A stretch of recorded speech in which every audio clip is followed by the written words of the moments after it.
This Soviet teenager predicted the start of World War II just 14 days before it happened. In his diary. Sounds crazy, right? So how did that even happen? And how do we know about it? Let's break it down. His name was Lev Fedotov. Here he is in the photo. But he wasn't just some random kid.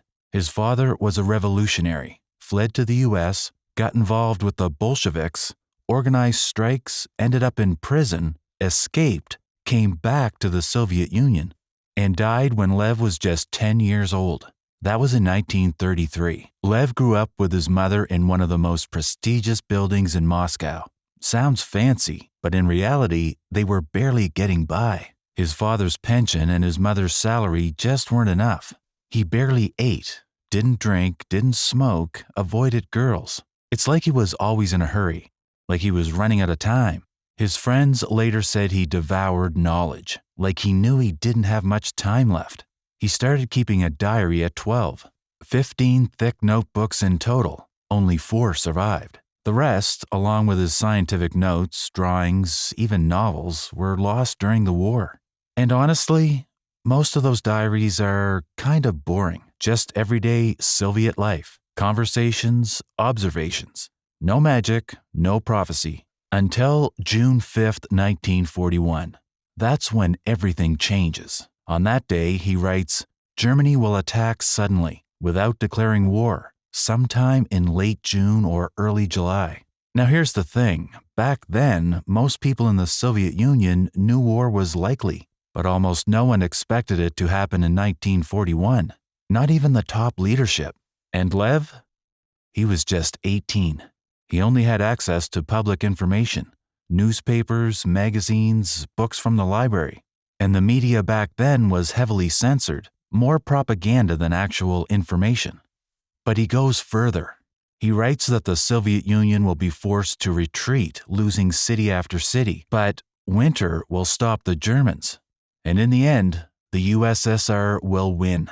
17 days later, the war begins, and almost everything he wrote actually happens. So the question is, how did an 18-year-old figure this out? To understand why this story still gets attention today, you have to look at the actual diary, not just retellings. In his June 1941 entry, Lev writes that Germany's friendship with the Soviet Union is just a facade. He believes they're trying to lull the USSR into a false sense of security before striking. He predicts the timing, late June or early July. He says the attack will be sudden, no warning, no declaration. And then he goes even deeper, not like a mystic, but almost like an analyst.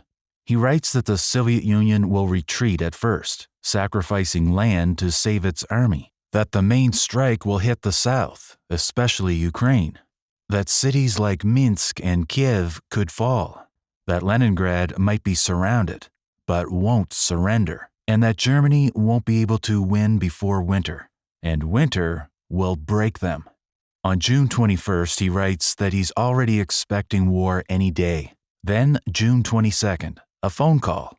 War with Germany. And one more thing. He believed the war would be long, brutal, but end in Soviet victory. So this isn't just one lucky guess. It's a full breakdown of how the war would unfold, written by an 18-year-old before it even started. Now, to be fair, not everything in his diary is some kind of prophecy. Some later stories exaggerate or even make things up. For example, a Russian TV channel once claimed that lost notebooks predicted things like a black U.S. president or the Large Hadron Collider, but never actually showed any proof. So yeah, take that with a grain of salt. Even today, we don't have a definitive answer. Was this just sharp analysis of geopolitical events, or were the diaries altered later? We may never know. But we do know what happened to Lev. In 1943, he was drafted into the army. Despite serious health issues, he had poor eyesight and hearing. At some point, he committed a serious violation, leaving his unit for more than a day. At the time, that was considered desertion. We don't know why he did it. He was sentenced to 10 years, later commuted to service in a penal battalion. And not long after that, he was killed. He was just 20 years old. And maybe that's the strangest part of this whole story. A person who described the course of the war so precisely never lived to see how it ended, and to this day, there's no clear answer. Was it coincidence or something more? What do you think?